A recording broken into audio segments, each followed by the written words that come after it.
Hello, Mr. Martinez. Hello. First of all, can you tell us something about the injuries of Eden Hazard and Kevin De Bruyne? I know it's early, but still. No, it's early, but yeah, I can communicate the initial information that we had from the medical department is quite positive for both. Eden and Kevin will remain with the squad, and they've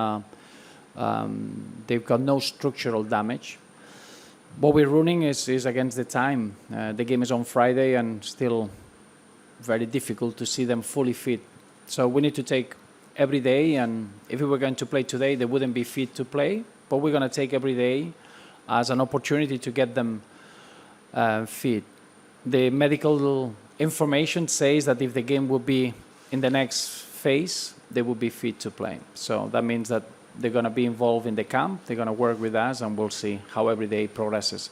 And then we had bad news on Simon Mignolet, that he's going to be released from the camp. Unfortunately, he had a knee problem yesterday, and he couldn't be ready to participate. Today, after the scans, we already work with Club Brugge, and he needs further treatment. And this is a problem that it would stop him from being in the national team, and unfortunately, will be released from the camp as per today.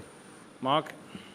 Thank you very much, sir. Can I ask you the specificity of the injuries of Kevin and Hazard? Hazard, is it a hamstring adductor, and for Kevin, is it just an ankle bruising? Yes, that's correct. Kevin De Bruyne was the ankle. Is a tackle that his ankle gets a little bit open, and the ligament suffered out of that, but it wasn't a major structural problem.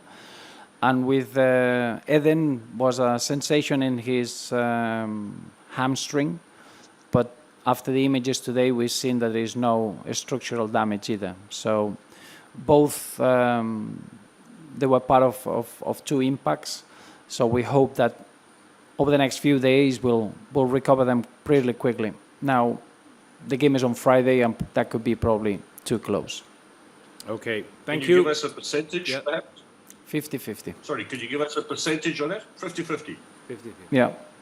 Okay. And one more question, if you don't mind. So can I just check with you, is Kaminski going to be the player to replace Mignolet? Yes, that's correct. Thomas Kaminski is going to be traveling tomorrow and joining the training session in the afternoon. We already been in contact with Blackburn Rovers, and we already started with the COVID protocol measures. So we're very wishful and hopeful that they'll be joining the squad for tomorrow's training.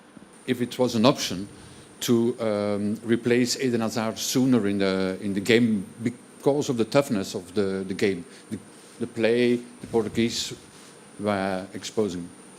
No. Simple.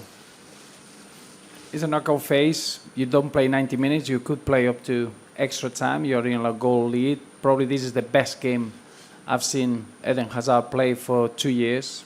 He was feeling with a lot of pace. He could get away from defenders with ease. He was linking up, really intelligent with the way that he was working with Torgan in that left-hand side. His understanding of the space was exceptional. So the last thing you want is to take good moments of form players out of the game when you're in a knockout phase in a tournament. We don't work with crystal balls. If we do that, then it would be very different. Of course, it was a disappointment from me that probably in the game it was allowed that Portugal could really stop a lot of counterattack and a lot of fouls so many times, because the injury of Kevin De Bruyne comes from a situation that Paulinho shouldn't be allowed to do that. He should have been already booked. And a yellow card could have been a red card, but those aspects you cannot control. You cannot avoid all the incidents that are going to happen. But the answer is very clear. You need players that they are playing well and enjoying in the game, and they are needed for the team for as long as the game needs them.